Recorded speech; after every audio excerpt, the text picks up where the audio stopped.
bless you all this morning. It's an honor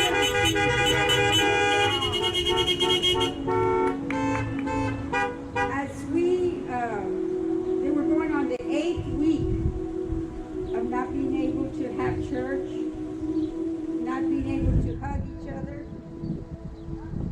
God's still in control. No matter what we're going through, He's in control. And this too shall pass.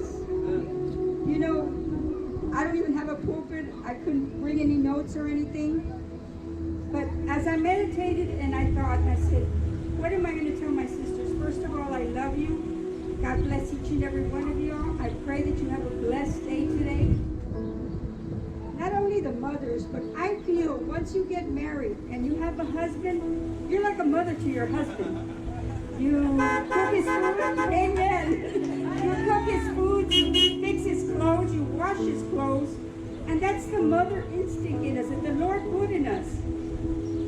And there's other scriptures to go by in the Bible that talk about the righteous woman, the woman with wisdom.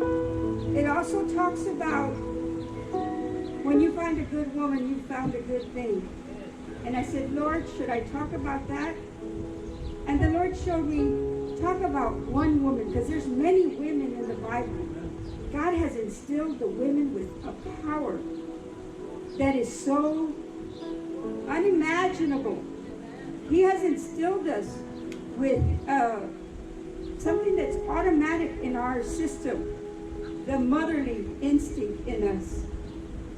And I'm going to talk about Ruth real quick. I know you've been out here for a while, and I thank you for it. Just praise God, because the first day of the week, which is Sunday, you've already given it to the Lord. You've come and you've deposited spiritually speaking. When you need to withdraw from your spiritual bank, don't be in the red with God. Have a deposit there. So when you withdraw, you can say, Lord, do I have anything in my balance that I can withdraw? Whether it be prayer, whether it be time, whatever you need. When you feel lonely, He's there. He's there to help you. Know, women, that anything that we go through, God sees what we're going through. The Bible says He knows every hair that we have on our head, which, like me, is a lot. So our God is a great God to be able to know that. So He sees everything that we're going through right now. This morning we had the privilege to go and pray at the flea market. The owner called us and said, please come and pray. I opened up again this weekend, and I need your prayers. Please pray and let the people pray and hear you pray and know that someone's praying for them. So I'm going to talk about Ruth. She's one of the women of the Bible. If we can all have faith the way Ruth had faith. Ruth had a mother-in-law named Naomi. Now Naomi had two sons. That one of them married Ruth and the other one married someone else. Well, Naomi's husband passed away.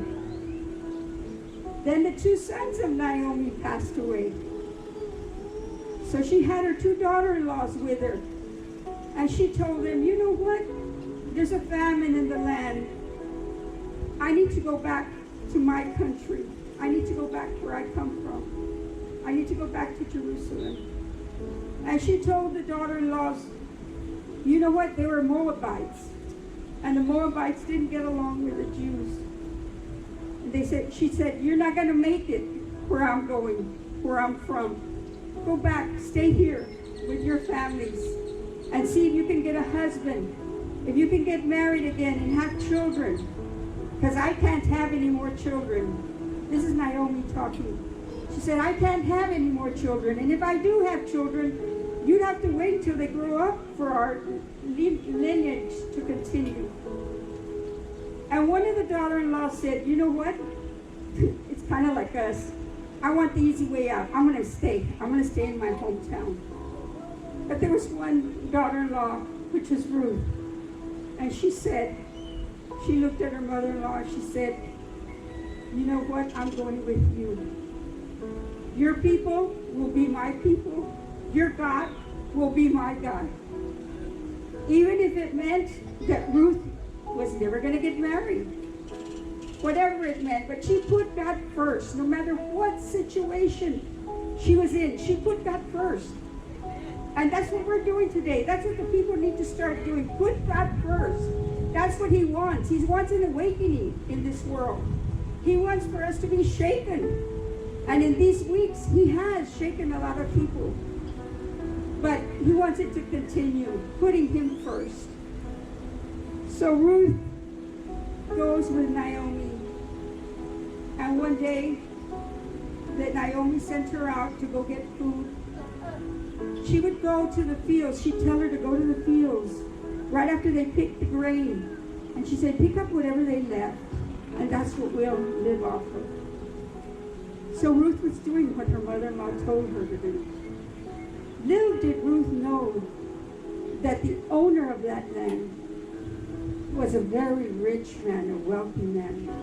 His name was Boaz. She wasn't looking for a husband, remember. She was just with her mother-in-law, and she was praying to God and putting God first in every situation. And Boaz turns to one of his workers and says, who is that? And they explained to him who she was.